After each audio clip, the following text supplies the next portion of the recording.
Quarter Rest with Joe Diaco is available on Apple Podcasts, iTunes, Spotify, Pocket Casts, Overcast, and just about anywhere else you might listen to podcasts. Our website is quarterrestpodcast.podbean.com. Follow us on Twitter. The handle is @podcastrest, or on Facebook at facebook.com/quarterrestpodcast. If you want to get in touch, feel free to email quarterrestpodcast@gmail.com. Keep it civil and I'll probably respond. The following audio presentation has been classified as humoristic, irreverent, and celebratory of the arts. Listener discretion is advised.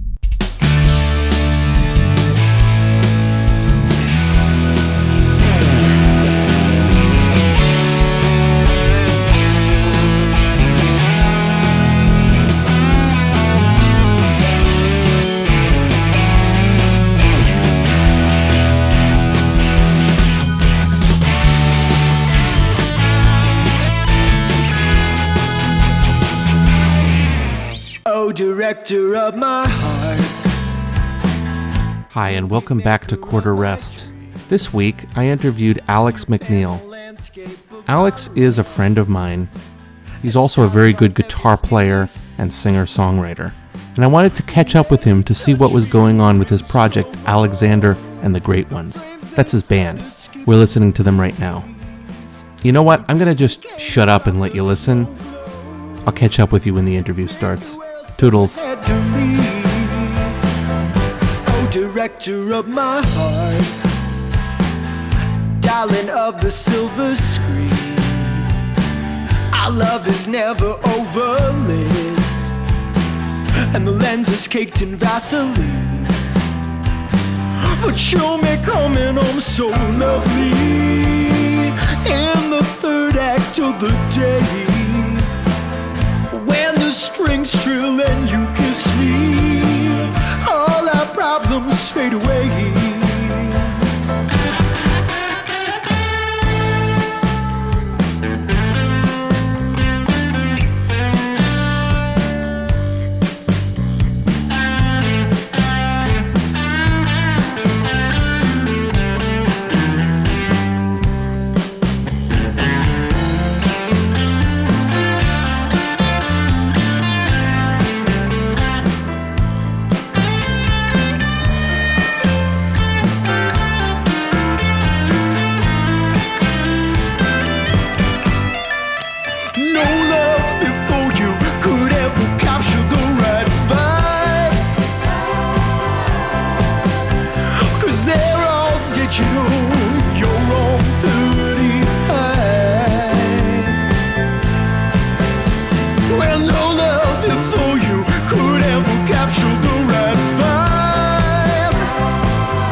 Alex, welcome to the show. Oh, thank you very much, Joe. It's good to hear your voice. And it was good to hear your voice 2 weeks ago when we started talking about doing this together. Yeah, we've been kind of running past each other these last couple weeks. Yeah. We've had to postpone a couple times, so I'm really happy that we're finally making this happen. I'm really happy that it's happening too. It's been a pretty crazy time with Nova Scotia has pretty much eradicated COVID-19 now. It seems like it hasn't been too bad out in the Maritimes. It hasn't, but now I believe we have no active cases in the province now. That's great. Yeah. And so, I've been back to some of my day job stuff, and finding the time to do this is really awesome. I've been, spending a lot of the last couple months, writing some songs and really thinking hard about what I want out of music these days. All right. Yeah, we're going to get into that for sure. Let's just start at the beginning. Alex, can you walk me through, I kind of already know a little bit about this, but for the audience, can you tell me a little bit about your musical background? Like how this came to be? Who is Alex MacNeil and where does he come from? Oh man. I don't. It's very interesting. I think I've rewritten this like history of my life and the history of my relationship with music so many times, that I don't think there is a real one anymore. But if I was to give you what I... Fake one is certainly accepted. If I was to tell you what I think the origins of music for me are now, I grew up with a family that's obsessed with music and politics at the same time. So we talk constantly or we're singing. The only thing we don't do is shut our mouths for a moment. And so... Sounds like my family too. Yeah. Music was a big part of growing up for me. I have 3 older sisters and they all play instruments very well. And, I grew up thinking that the best thing that you could possibly be, the most venerated thing in my family were artists. And so being so much younger than the rest of my family, I grew up thinking that the greatest thing I could aspire to be was an artist. And so you were the baby? Oh yeah, by like a lot. So I was 6 years younger than my youngest sibling. So 10 years younger than my oldest. And so they were all good musicians. I also was very lucky. I was born pretty close to where the ferry docks in PEI, and there was this really good oldie station there called Good Time Oldies. And I went to bed listening to Good Time Oldies every night when I was a kid. And I learned so much music from doing that like now is starting to really inform what what I play and what I do much more than it did 10 years ago. So I've been kind of reaching back into like my musical past and trying to find things that really like sparked my ear when I was a kid. Are there any particular songs or singers or artists that stand out from that era? Right now I'm pretty obsessed with the Zombies, especially Odyssey and Oracle, I think is the name of the record. Yeah, I've been listening to that a lot lately. Care of Cell 44 and Time of Season. Roses for Emily. I really love a lot of the 60s psychedelia that I listened to when I was a kid.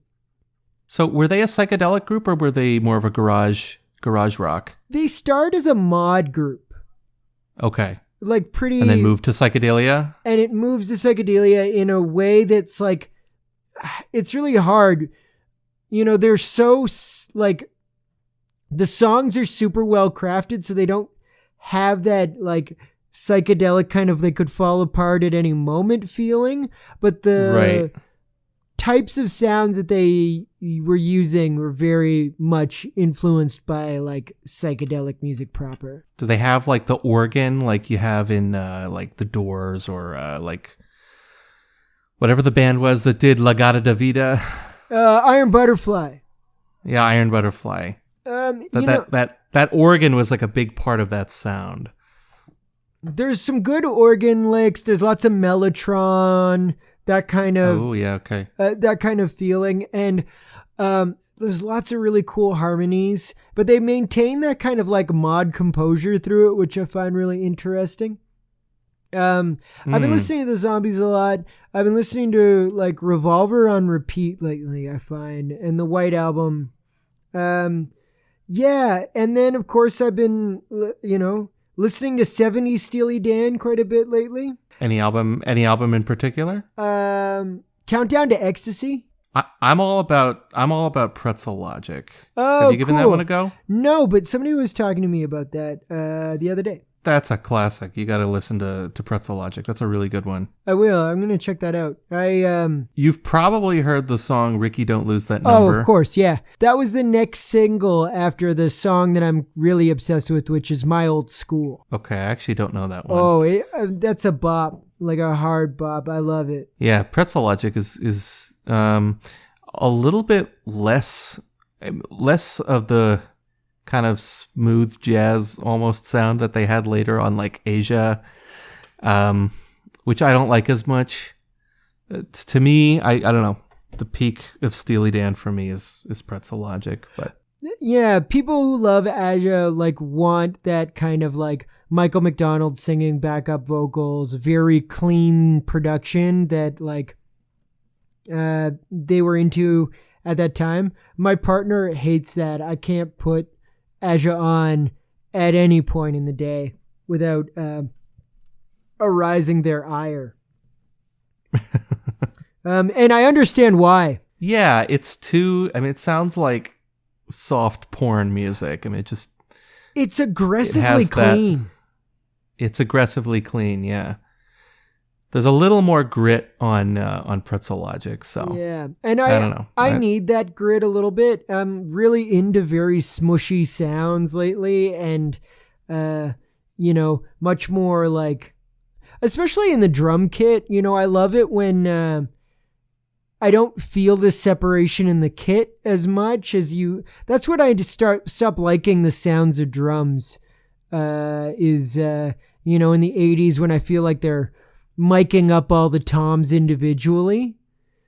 And they do like a tom fill in. You can hear it like panning from one channel to the other. Oof, it's rough. Now there's an exception to that. I love the sound of the drums on So by Peter Gabriel. That's some of my favorite drum sounds. I know that's pretty weird, but for some reason the drums on Red Rain get me every time. So do you like that 80s gated sound? Not usually, but something about Gabriel's like production concept for the drums on that record works for me. I like Peter Gabriel a lot. I think he played with a lot of sounds that I don't necessarily like, but made them so that I did like them. Yes, I find them much more palatable when he does it. Or, Kate Bush is the same. Kate Bush, because she like the harmonic and form adventures that Kate Bush really like goes on, like kind of blow my mind. I find her even better than Peter Gabriel, but I like them both. Yeah, that's fair. And I also like Peter Gabriel in Genesis. I think they had some good records in the earlier part of the 70s. I don't think I know a single Genesis song. Yeah, well, I mean I think they've got some stuff that's worth checking out. They had a lot of fun with like Britishness. There's a lot of like Britishness in their music, especially the early couple records. Like the Kinks, then they're having fun with Britishness? Like having like kind of making fun of Britishness. Well, that's what I think of with the Kinks too. Like true. Village Green Preservation Society and all that stuff is poking fun at like the old fuddy-duddy, like holding on to Victorian and Edwardian values kind of thing. Yeah, so I think it's a little bit the same with some of the early Genesis stuff. So you're a Nova Scotia native? I am. I'm a Nova Scotia native, but I haven't really been back to Nova Scotia until about like 2.5 years ago. And this is the longest I've been in one place in my 20s. So where were you in the in-between period there? Well, I went to Bishop's University with you, and we lived across the hall from one another. For a year, yeah. Yep. And I remember that. And then in second year, I went to Rhodes University for a bit in South Africa.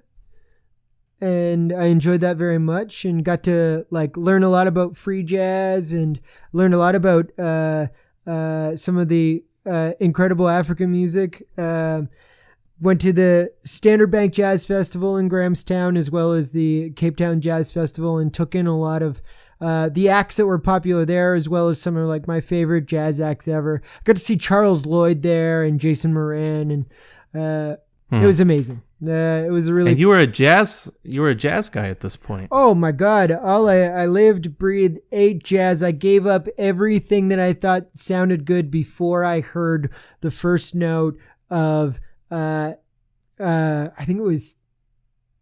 Working with the Miles Davis Quintet, which was the first jazz record I ever bought with my money that I saved up in high school. And it blew my mind so much. I thought I would never listen to any other music the same way ever again. I think jazz tends to have that effect on people. There's something about it, like people just get addicted. Either they hate it, or they're kind of lukewarm to it or cold to it. But like when people get the bug, it has that effect on people. It's like, I can't listen to anything else anymore. I think it has everything to do with form. And like when you listen to pop music, you're used to, simple form structures and a lot of recapitulation, but you do not get that in jazz. And the minute that you kind of free yourself from that, it's so exciting and exhilarating. But now I've kind of come back to a love of repetition. And it makes it harder for me to listen to those records the same way I did when I was 20. Yeah, that's interesting. Kind of coming full circle. Yeah, very much so. So now I kind of think like I did when I played jazz, but I don't, because, I really want to write good 3-minute and 30-second long songs. So I have to think about that a lot. I was showing some new songs to some friends who play a lot of pop music the other day, and they were like, we got to get the jazz out of you, because I still have that kind of immature quality of wanting to do something exciting or outside of my comfort zone harmonically all the time. Like the most difficult sound for me is the one that I'm most drawn to. And I'm trying to curb that a little bit so that, I choose the right sound, not the most different one. So that's difficult?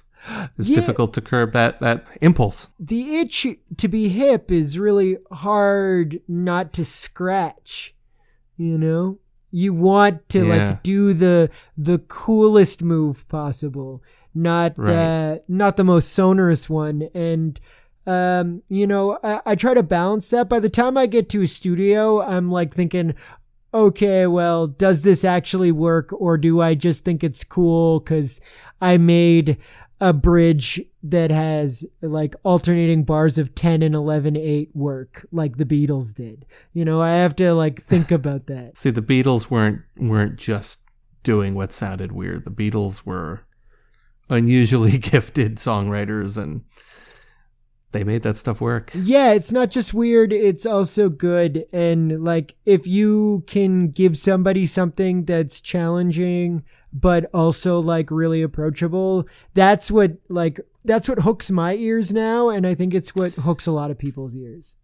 That, I think it's the same for me. I like a song that or any, not just in pop music, but in general, but especially this is kind of what I look for in rock music or rock adjacent styles, is something that's hooky and catchy, but has a few little kinks, a few little things that are a little bit out, but not too much, just so that it kind of grabs your attention and gives the song like its signature. Absolutely. You know what I mean? That's why they call it like depth, the name depth is a very apt description, because rather than it being something that occurs horizontally where you get new and more exciting flavors, something that's deep is, can be enjoyed on the surface level, but over the same amount of time, you could enjoy the more complex flavors that kind of color it in the background. Does that make any sense, what I just said? It makes pretty good sense to me, yeah. It's like, it's rewarding on the first listen, but it rewards you even more with repeat listen. Absolutely. If, that feeling of wanting something that's like off-putting at first and then lovable, like listening to like Schoenberg or Webern or anything like that, which would like, your body has like a visceral reaction to like the difficulty of like non-repetition or like difficult sounds when you first listen to it. And then you might kind of like, warm up to it isn't something I'm as interested in as I used to be. I like something that feels beautiful at first, and then I can get into the complexities of it. Yeah. Yeah, or there's like one chord or one little feature that's just, oh, it's not what I expected, but it's so much better than what I expected. That's the feeling that makes you listen to a song on repeat. Exactly. As opposed to you hear it once and it's like, okay, next song, disposable. So you were talking a minute ago about new tunes. I want to play some old tunes of yours. Oh, cool. I'd like us to listen to some of your greatest hits. But is there anything new that you could play? Yeah. Is there anything prepared? Do you want a whole song or do you want like what are you thinking? It's up to you, man. Whatever's ready and under your fingers. Well, I was thinking I would prepare some particular songs for you at a later date and we can splice them in here. Disclaimer. What you are about to experience is an illusion. Though the instruments and the music sound as if they are happening simultaneously, they are not. Instead, they were recorded separately, sonically enhanced and fit together for your listening pleasure. Using EQ, compression, and reverb, these recordings might trick your ears into believing that this was an actual event, but it isn't. Thank you for listening.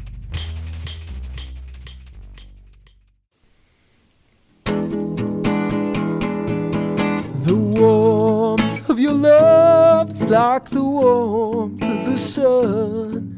This will be a year, took a long time to come. Don't let go of my hand, now the darkness has gone. This will be a year, took a long time to come. And I won't forget the way you held me up when I was down. And I won't forget the way you said, darling, I love you. Well, you gave me faith to go on. Now we're there, and we only just begun. This will be a year, took a long time to come. The warmth of your smile, smile for me, little one. Well, this will be a year, took a long time to come. And I won't forget the way you held me up when I was down. And I won't forget the way you said, darling, I love you. Well, you gave me faith to go on. Now we're there, and we only just begun. This will be a year, took a long time to come. All right, man. Yeah, if you wanna get something prepared and we can splice it in, that is totally cool by me. Cool. Yeah, we could do that. Why don't we then? I want to play the first song from your 2019 record, Super Turbo. Yeah, the Super Turbo was a record. At the time, I was listening to a lot of early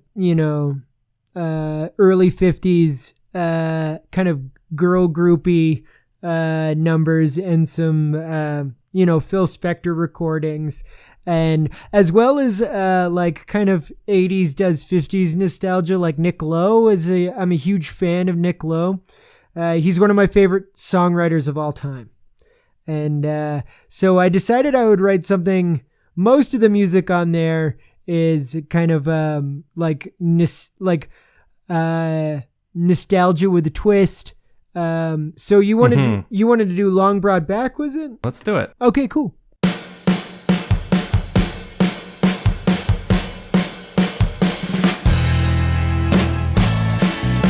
The mice get friendly, they nibble at my ears. You blush at what they overhear. When my bed gets lonely, it's symptomatic of the years, stacking upon years. waking up in a cold sweat, waking up with my heartbeat calling across the bay. When you choose to stay away, so go ahead and be mean to me, baby. Cuss me out, I'll try not to fight back. I may be a bit too skinny, but I got a long broad back.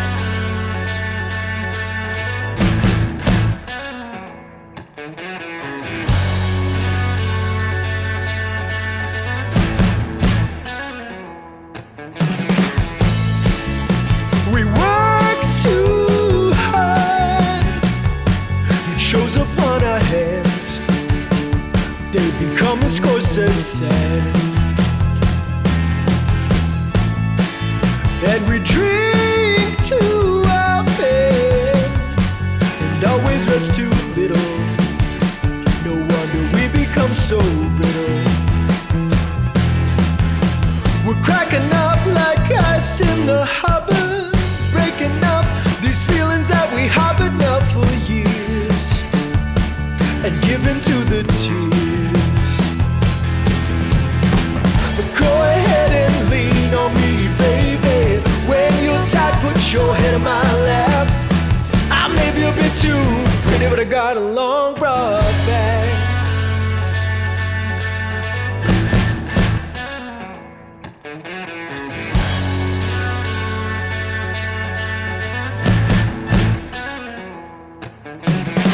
Do what you want, I love when you feel free. Just know that I'm here if you need me. Do what you want, I love when you feel free. Just know you can always come home to the mess in me. Do what you want, I love when you feel free. Just know that I'm here if you need me. Do what you want, I love when you feel free. Just know you can always come home to the mess in me.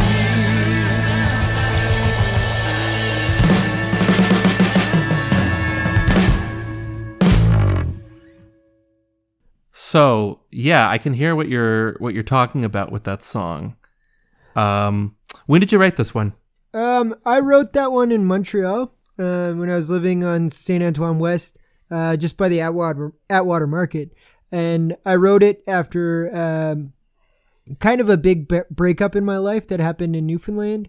And I wanted to write something, kind of a song that was about, even a relationship that wasn't necessarily good for either party, but trying to be very forgiving and open to the idea of reconnecting and trying to be as receptive as I possibly could rather than kind of proud in its ending. And what does the title refer to? Long broad back. Well, I'm 30 years old now. When I wrote that song, I was probably 27. Mm-hmm. I was a 27-year-old that was 135 pounds. And so I was a very skinny and, gangly person most of my life. I filled out a little bit since then, but it was kind of an ironic title about, being tough, even though I obviously do not possess the thing literally that I've named, which is a long and broad back. So it's a little bit of self-deprecating humor, kind of. Absolutely. If you've ever seen the single art from it, it's a picture of my back from that time, like a portrait of my back from that time. And I have seen it. I think anyone seeing that piece of artwork kind of immediately gets the joke. So the influences here, early 50s stuff, 80s pub rock. Yeah, very much Anything so. else? Coked out Motown is kind of what we were going for. That's what we talked about in pre-pro sessions with the lovely producer on it was a man named Dale Murray, who played in a lot of really great bands like the Guthries, and played guitar for Hayden for a long time, and now plays with his wonderful wife Christina Martin. And I go out there, and Dale and I have almost exact taste in music. For the most part, like our favorite records are all the same records. And, it was a complete fluke that I even met him. I was living in, I think Dawson City, Yukon when I first messaged him. Okay. And, I was doing this job, and I just put together some like iPhone demos on the like saloon piano in the hotel I was, working in. And, I sent them to him and was like, hey, is there anything we can do with this stuff? And he was rather impressed and thought I was a quirky fellow. And I didn't really know anything about him other than my friend Lane made a record with him that was very different from like what I was going for. And I just kind of like shot in the dark, sent him an email, was like, maybe I should make my first album because I'm getting old and I can't sustainably travel around Canada as much as I was anymore. I needed to kind of like stick my feet in the ground somewhere and like stay there for a little bit. So I made this plan and I showed up on his doorstep, and the first record I saw on his shelf was Labor of Lust by Nick Lowe, and it was facing out on display. And I was like, oh, I am in the right place. And from there we would buy a bottle of gin and like kind of figure out how we wanted each tune to sound, and the result was Super Turbo, which for the most part has like 70s pub rock, 50s nostalgia, and a little touch of Prince. If you listen to 3 Months Without Night, has that kind of Prince ballad. I can. So you've lived not all over Canada, but you've lived in a few parts. Yeah, sure. Absolutely. I've lived in the extremes of Canada. It's the interior I've never really explored at all. So now you got to go to Calgary or Edmonton, or you can not. I think I might skip it, to be honest. Yeah. What's it like to be making music in Canada? The people I've talked to on this show so far are mostly skewing American. Vermonters in particular. So we've talked a bit about the scene there, but what's it like to be making music in Canada? Does it differ a lot from province to province? I think it does. If someone asked me, should they become a Canadian musician, I would say absolutely not, never do it. And why is that? Well, if you think about it just like geographically, Canada is a very big spread out country. It's very difficult to tour. It's very difficult to find the funds to do the things you want to do. It's so sparsely populated that it's hard to find fans, especially if you like are a very niche musician like I am. You have to be able to find like 100 to 300 people who are going to dig what you do enough to come see you and spend the, $10 to $20 cover on doing it. Yeah, and in a bunch of far-flung cities if you're touring. Yeah, man. It's pretty crazy to think about, but like there aren't that many cities in Canada yet.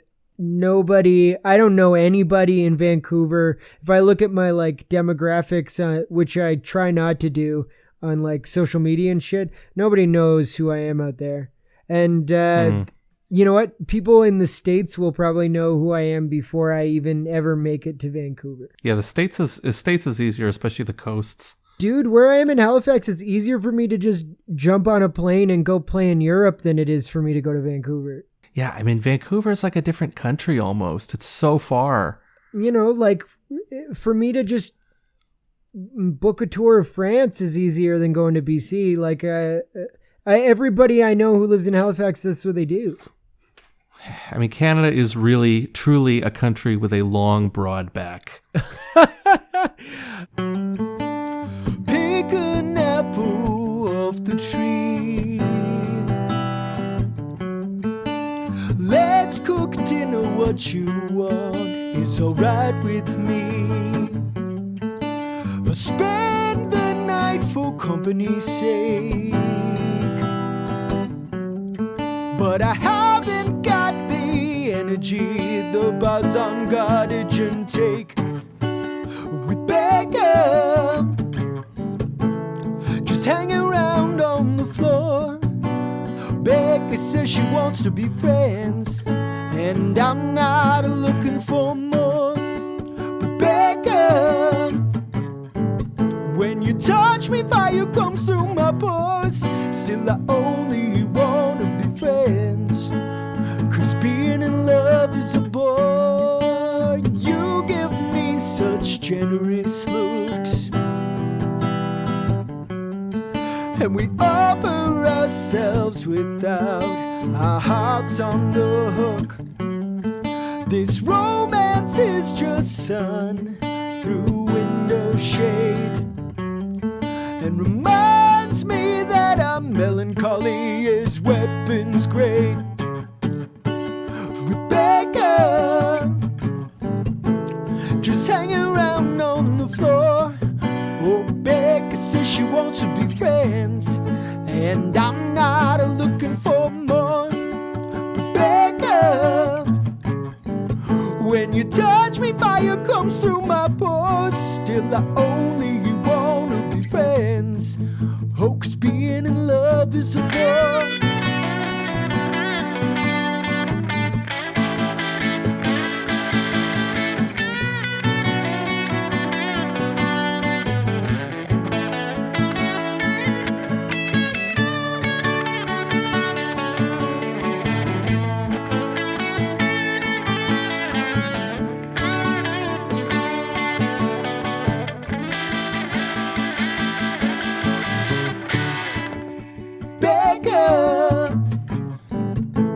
Just hang around on the floor. Becca says she wants to be friends, and I'm not looking for more.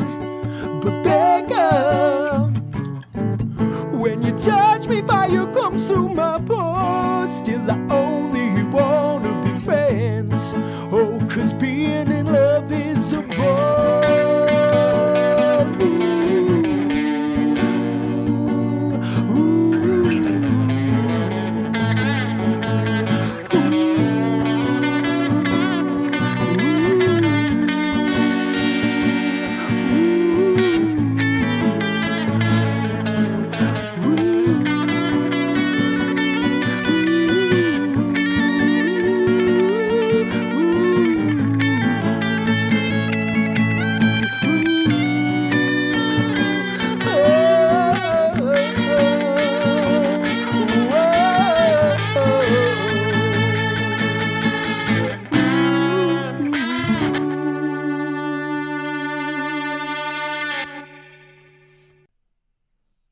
You and I were talking a little bit before about like the Canadian music industry.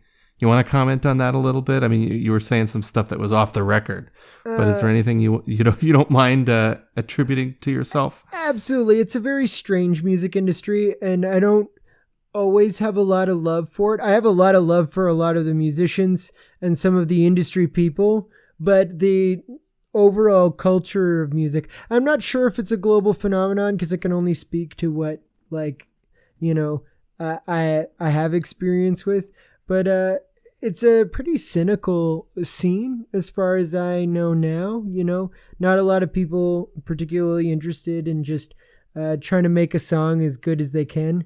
Everybody's hustling to try to get funding in a kind of like private public partnership system that doesn't really ever know when it's the public part of the system and when it's the private part. And there's a lot of confusion about that, I think, what everyone's role is in Canadian music.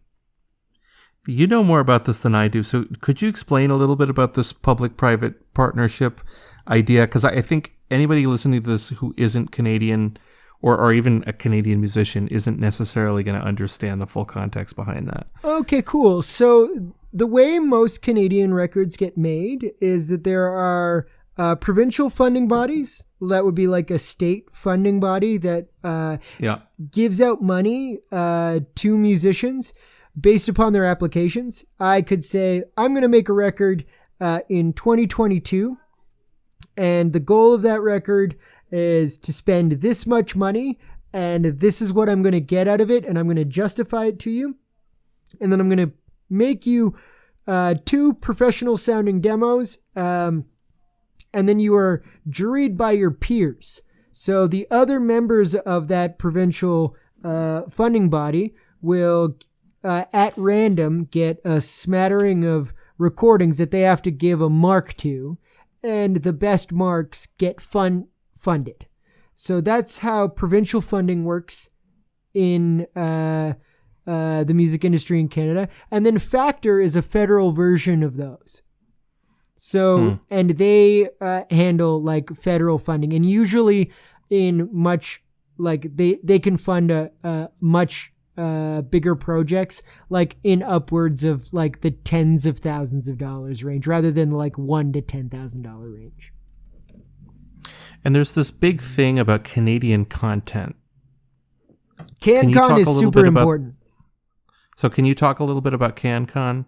CanCon is what keeps the music industry alive in Canada. So rather than being flooded with like American only content, CBC, CTV, a lot of radio stations are required to fill so much of their airtime with Canadian only content. And, it kind of gives an artificial boost in the arm to the Canadian music industry, which, is kind of a double-edged sword. While it gives like so much opportunity to bands that would never have, made it on their own as Canadian artists, it also means, I hate to say it, lots of pretty bad music gets a lot of airplay as well. We won't name names. Oh, of course not. But so you think it kind of encourages a little bit of mediocrity, or it allows some artists to make it through the gate that otherwise wouldn't? Yeah, sometimes. I wouldn't say in I think that the good of those funding bodies and CanCon well outweighs the bad that would happen if they didn't exist. Yeah, I think that's probably true. I have been funded in the past by funding bodies, Factor in particular, and lots of Newfoundland grants as well from the Music NL and Newfoundland Art Council when I lived there. I found Newfoundland Arts Council and Music NL were like the most art forward funding bodies I've ever worked with, who like really cared about nourishing artists rather than rather than feeling like these are like nourishing, nurturing kind of entities. They can often feel like gatekeeping entities. And when that happens, it kind of, the system turns on itself. And I don't always feel like that's a great thing. Are you saying it's more the case or less the case in Newfoundland?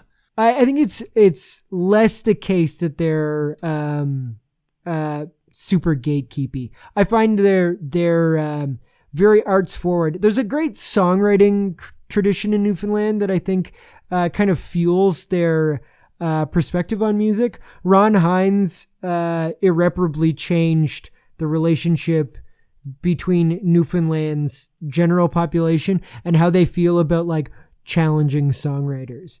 And I'm a big Ron Hines fan, and I really appreciate that about the nature of Newfoundland. They have like an incredible program they run every year called Feast of Cohen, and it's everyone in Newfoundland just sings the best Leonard Cohen songs for like 3 nights in a row at the LSPU Hall, and it's amazing. That's cool. And he wasn't even a Newfoundland guy. He was not a Newfoundlander. They just like songs a lot. Well, there's a strong music tradition in Newfoundland, is there not? Yeah, Newfoundland's like, yeah, it's fascinating. It has much more of a natural culture of like, songs as like family entertainment, songs as something that you would take great pride in having collected. It's also a storytelling culture, much more than I think Nova Scotia and the Maritimes is. And what would you say about? So you're in Halifax now, right? I am, yeah. So what can you tell me about the Halifax music realm? Halifax's music scene is fantastic. It punches well above its weight. The musician. How many people are there in Halifax? I think 500,000, maybe. Like the whole Halifax regional municipality is about 500,000 people. That might be the whole province. I don't really know. I think maybe it's. I think you're right. I think it's about 1 million people in the province, or a little under, and about half. Yeah, about 500,000. I started counting them, but I lost count around like 1,000. You're not a very good census taker, are you? Absolutely not. It was Alex MacNeil's unofficial census. Maybe one day I'll come to my census.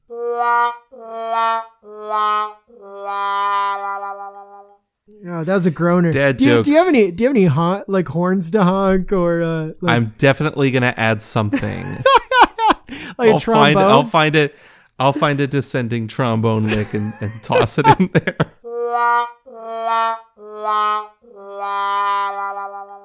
So that's about the size, and it's growing at a substantial rate right now. I think they celebrated the last 2 years were the first years in since like the 60s that Nova Scotia was growing at the same rate as like Ontario and Quebec. So it's changing a lot. For better or worse. There's a lot of gentrification in Halifax at the moment, but like everywhere. Yeah, it's pretty wild how much the city has changed even since I moved here like 2.5 years ago. Oh, yeah. Halifax's music is interesting. It has some like songwriter tradition. But to me, the thing that's most fascinating is the 90s music scene in Halifax was ridiculous. Even in the United States for a while, it was known as like Canada's Seattle. We had lots of really cool bands that came out of Halifax like Sloan and Thrush Hermit. Yeah. Other bands from the area like Eric's Trip, which wasn't from Halifax, but these bands were like getting signed to major labels in the United States and making music that did not sound like anything else that was happening in Canada at that time. Why is that, you think? I have no idea. I imagine that there were a couple of old guard at that time that really like knew their like 70s riff rock, and they were producing these young guys and showed them some really great music. And Sloan wrote some of my favorite guitar riffs in Canadian rock history. I think they're amazing. This is funny because prior to recording, you were talking about how you could only think of one album from the 90s that you liked. Yeah, I did say that, and now that I'm taking it back right now and saying that I do like Sloan quite a bit. Another 90s band I like a lot is not from Halifax, but I love the Rheostatics, and I think you'd really like the Rheostatics. You ever listen to them? I don't know the Rheostatics. I'm going to get you an album called Whale Music, and I think you're going to dig it a lot. Are they from Rio? No, I think they're a prairie band. Okay. Canadian? Canadian prairie band, and I think they're from Ontario. I'm sorry, I misspoke. Yeah. I think they're from like Barrie or something like that. Yeah, parts of Ontario are basically the prairies. Yeah, that's true. Let's be real. The western half. Yeah. And some parts of it, I think could possibly fall into the sea without anyone noticing. I think we would actually notice if parts of a landlocked province fell into the sea, but I get your meaning. So you've talked about influences, and you've talked about a lot of older influences, but now you've just talked a little bit about 90s stuff. Is there any, slightly more contemporary music that influences you, that finds its way into your own sound? Oof. I do have some obsessions, and ones that would shock you. So a lot of the newer stuff I listen to is all stuff that I've decided I like because it most authentically replicates old stuff, which I think is a bit of a problem. Give me an example. Like John McKeel is a guy in Nova Scotia right now who has this really, really incredible record called Morning Dove, I think. And I love it. I think it's obsession worthy. But stuff that I really like that actually sounds contemporary is St. Vincent. I think is amazing. St. Vincent is good. She's like pound for pound one of my favorite, most creative guitar players. I'd really like her to release just like a guitar record because I think she's totally brilliant instrumentalist and songwriter. She's one of the few female guitarists who has like a signature guitar that she designed that you can buy, and like it's the St. Vincent guitar. Have you ever seen it? Oh, it's super cool. I want one. I think it's one of the only guitars from like the 2010s, 2020s. That guitar is never going to go down in value, and it might end up becoming a collector's item because it's an innovation in style, shape, design, and sound in a way I don't think there's a lot of anymore.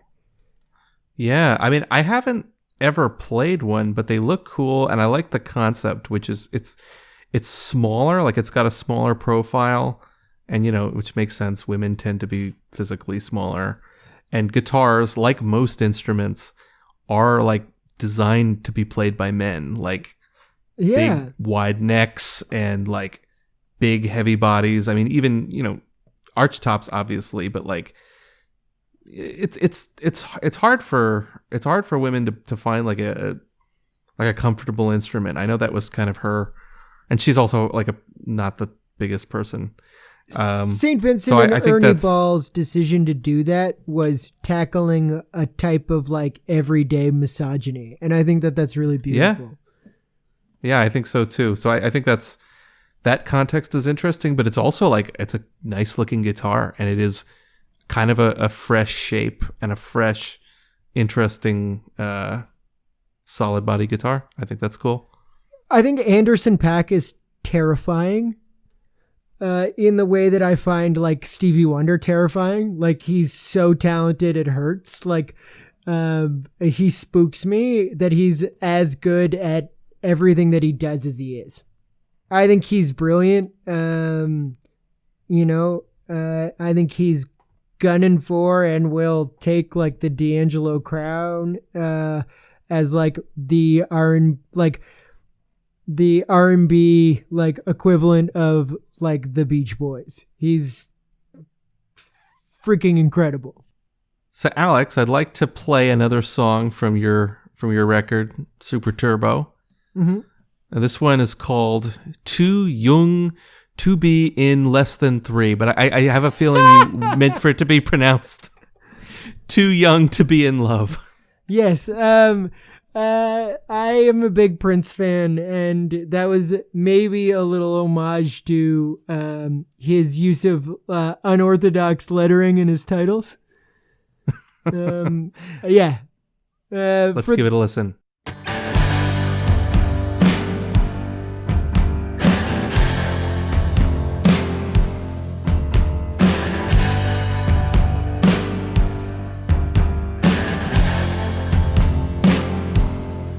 Well, I sweat and it lays cold on my skin. I don't eat and I swear I'm getting thin. Well, my heart, it goes cool in like a dove.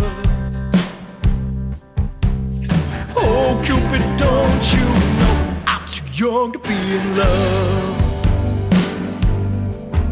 My thoughts, they go racing in the street. When you're near, oh, they're bound to overheat. Well, my wits have been struck down from above. Oh, Cupid, don't you know I'm too young to be in love?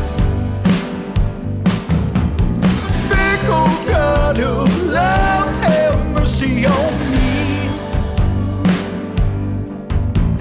I've been such a good boy, Cupid, you know it's not what I need, what I need, what I need.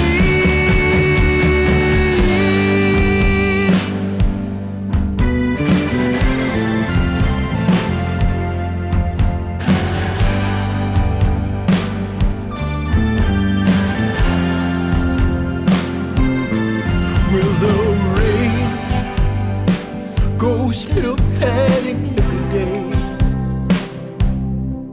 and now I fear the flood might carry me away. No relief is found in hotels or in pubs. Oh, Cupid, don't you know I'm too young to be in love? Oh, God of love, have mercy on me. Well, I've been such a good boy, Cupid, you know it's not what I need. Well, fickle God of love, have mercy on me.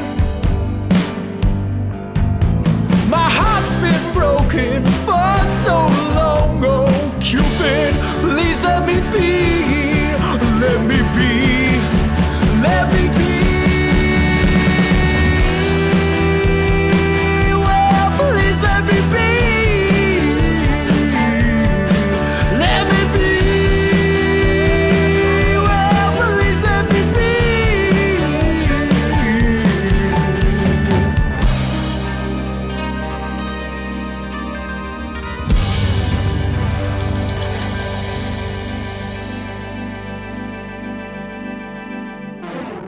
So there's a lot of love songs on this album. A lot of lyrics that are focusing on romance. Is there any particular reason for that? Is this just something that you're drawn to, or is that? Absolutely. I went through a rapid fire succession of big breakups in about the time that I was making it. Both before I started working on the record, and then while I was working on the record, I went through another one. So, that was what was on my mind at that moment. Sure. Since, and it's funny that you should say that, because now I think my mind is turning away from writing about romance and trying to find lots of other things to write about. There's a great Gore Vidal, I'm not going to say quote because I'm just going to paraphrase it. Like little thing about, all of his friends, many of his friends wrote brilliant novels right after their divorces and never wrote again, though they consider themselves writers, because they never learned how to write about anything but themselves. And I don't really want to be a writer like that. I don't want to write one divorce record and then, never learn how to be an unselfish observer of the world. That's a good point. So that's actually what I was going to ask is are there other themes you want to tackle in your songwriting? Like, do you have any in mind? Yeah. I think right now I'm writing a lot about Halifax and my feelings about kind of the anxiety of turning 30. Kind of that third life crisis. I definitely feel that pretty hard. I have to say that, like, watching, it's something that, I've been talking about with some of our mutual friends, of like watching friends get married and have children and, actually live their lives. And I have this kind of like Peter Pan fantasy that we were all gonna, like, get jobs at, universities together or something like that, and stay young forever. That kind of like has held on longer than I think it has for other people. I'm kind of trying to deal with turning 30 and watching the kind of my time pass without really feeling much of a change in state has created a lot of like interesting thoughts for me, and I think that's kind of what my new record is going to be about. And then parts of it will be about dissatisfaction with music industry elements, and then parts of it are just going to be straight up just straight up bangers, straight up fantasy. I love surrealist and absurdist stuff. I really like songwriting that isn't necessarily about anything, but that can give me a feeling of time and place without those things. And I want to be able to do that. Do you go for at all the kind of words as sound? Like the idea of lyrics? That's exactly what I want to do right now. Yeah, like the idea of lyrics that aren't really, I mean, they are words, but the words are more about creating a timbre, like that, like so the voice becomes an instrument. There's a late Beach Boys record called Surf's Up. It has a great track on it called Feel Flows. Do you know that song? I don't. It has this wicked first line in it. It's like, I'm flowing, enveloping missiles of soul. And I think about that all the time because it's just so perfect. Yeah, I mean, right now I'm very obsessed with music that has that, rather than gives you a direct feeling, gives you an impression of something. So I listen to a lot of the Beach Boys. I really like Van Dyke Parks a lot. I listen to a lot of Harry Nilsson and Randy Newman. And some of their stuff is straight storytelling, and some of it is that other thing that we're talking about. Yeah. I know the Talking Heads, I know David Byrne talked about doing that on some of his records with the Talking Heads. Just right, like Burning Down the House. Apparently, the song sort of sounds like it's about a house burning, but it's just nonsense. It's not pure nonsense either, which I think is kind of interesting. It's like a bunch of phrases that on their own make sense, but really are just about creating a particular timbre with the voice.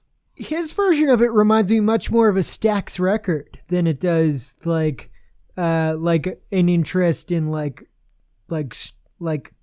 more the highfalutin intellectualism that we were talking about. Like, to me, Burning Down the House reminds me of like Shotgun by Junior Walker. Shotgun from Junior Walker goes, shotgun, shoot it for me right now. Do the jerk, baby. Do the jerk now. Like, it doesn't have to make sense, but it makes the most sense. Yeah. I like that. I like that approach to lyrics. And I also kind of like hearing the contrast between something that's more storytelling and something that's more about sound. I don't know. I like contrast in music a lot. Oh, totally.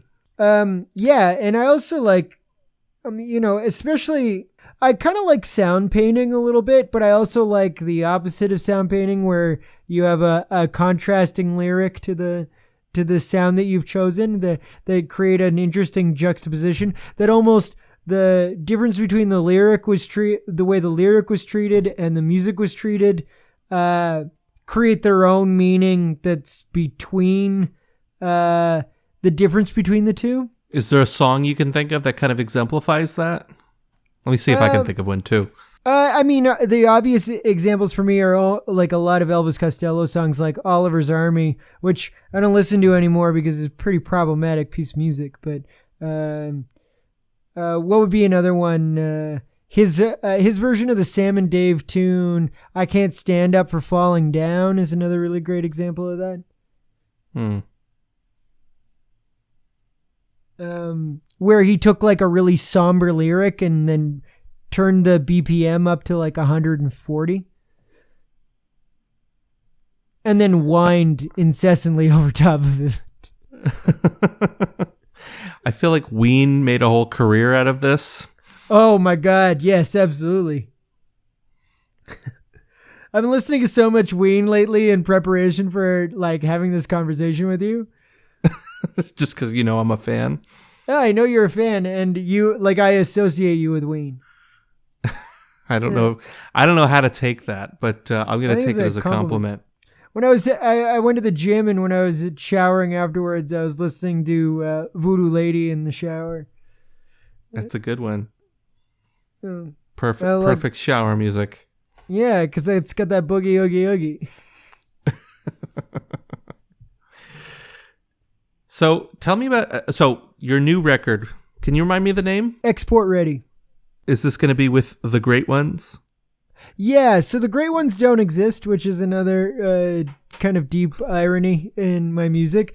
The Great Ones are whoever's available to me, not on a per gig basis, but basically on a 6-month basis. It's too hard keeping a band together lately, I find. So, when Dale Murray and I kind of came up with a concept, and we knew what I was going to do, we kind of thought it was funny to set it up as a band that really didn't exist.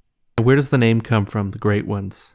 Obviously, like it's like a shallow, pun about Alexander the Great, and taking the attribute of being great away from myself and putting it on the band.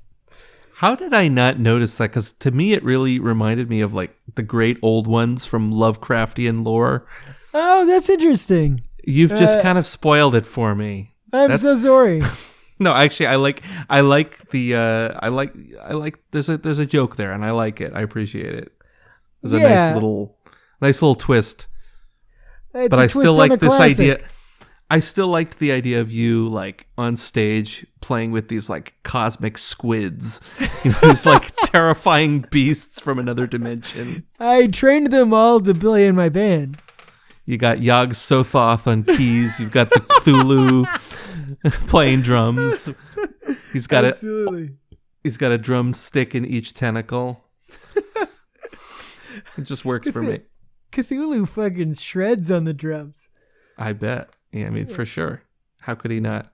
He breaks all of his drum heads every show. It's like Keith Moon with an octopus beard. So you may be sick of talking and thinking about this particular topic, but how has the COVID-19 situation been treating you?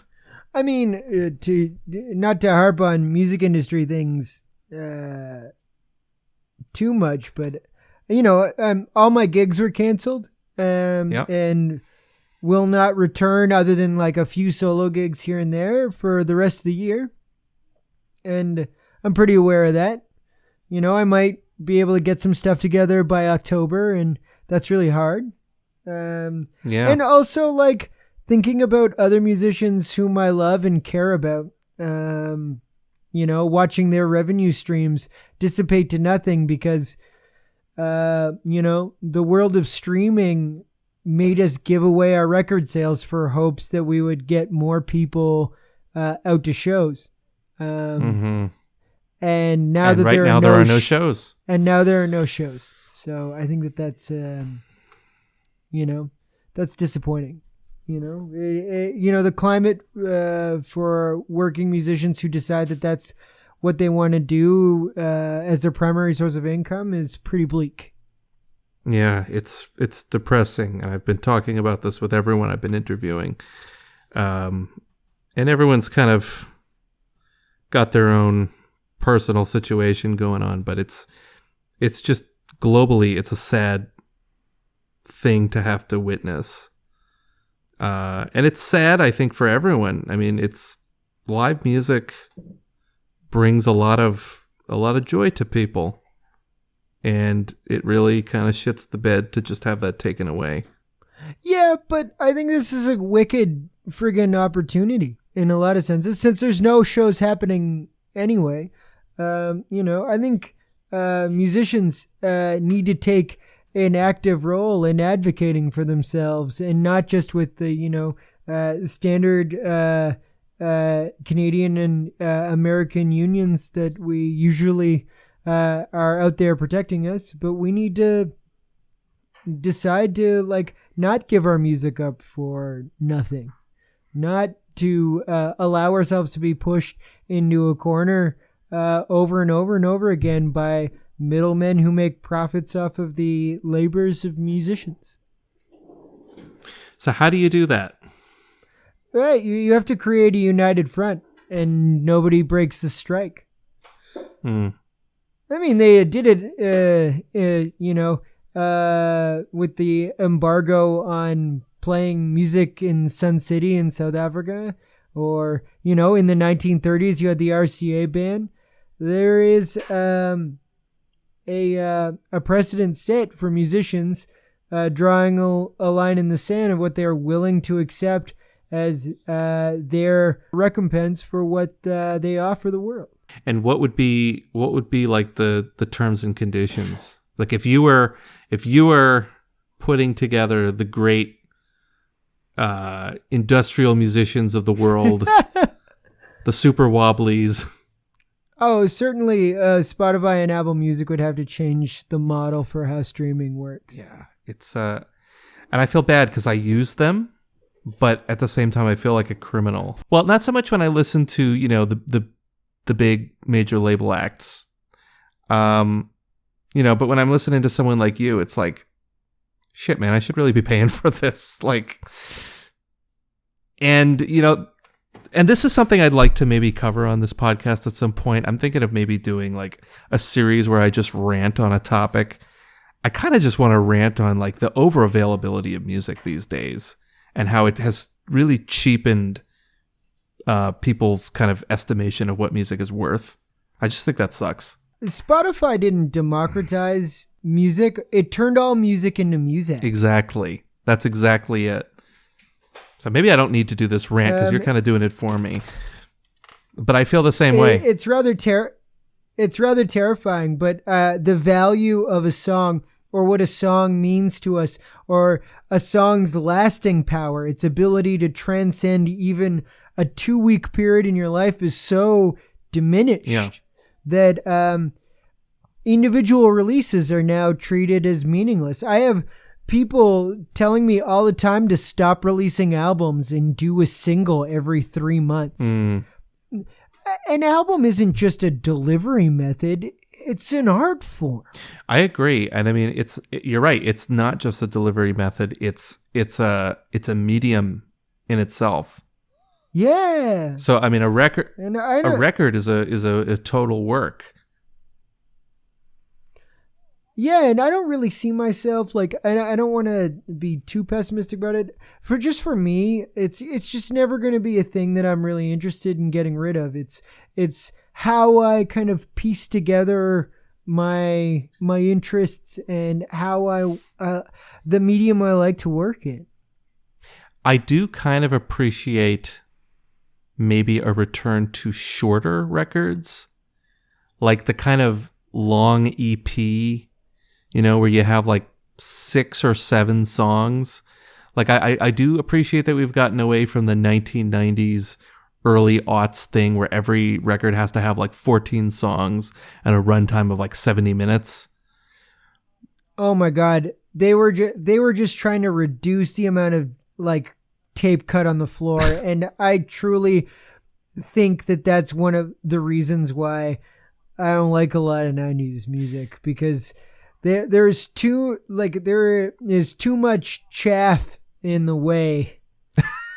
a lot of the time. Yeah, no, I don't like there it. definitely is. So, I mean, I appreciate getting away from that, but I have nothing against singles per se, but I like an album. I like hearing something where the sum is greater than where the whole is greater than the sum of its parts. There's something about that I don't want to lose. Yeah, I totally agree. And you know what? Like, I released like two singles before I put out a record, but like, I don't see myself doing away with the idea of collections of songs. It's a collection of songs, but it's a statement. Yeah, absolutely. It's a snapshot of your life over about 2 years. Exactly. And for me, a lot of my love of that kind of thing comes from it being a method I use for diary keeping. I can kind of look back on a record, even though I very much try not to listen to my own music, and kind of remember what it was like to be at that time and place. Is there anyone, maybe locally or maybe not locally, who you would really like to collaborate with musically, but haven't had the chance? Yeah, I think if I was to name anyone I would like to sing a song with, it'd be Amelia Curran. Amelia Curran is a Newfoundland singer-songwriter, and I used to know her when I lived in Newfoundland a little bit. Like, I'd see her at the ship and stuff when I worked there, and I think she represents to me like some of the like best songwriting out there in Atlantic Canada right now, and I think that there's something really, really honest and earnest in her delivery. And, I think that's something, rare and something I very much appreciate. But now she's just somebody that you used to know.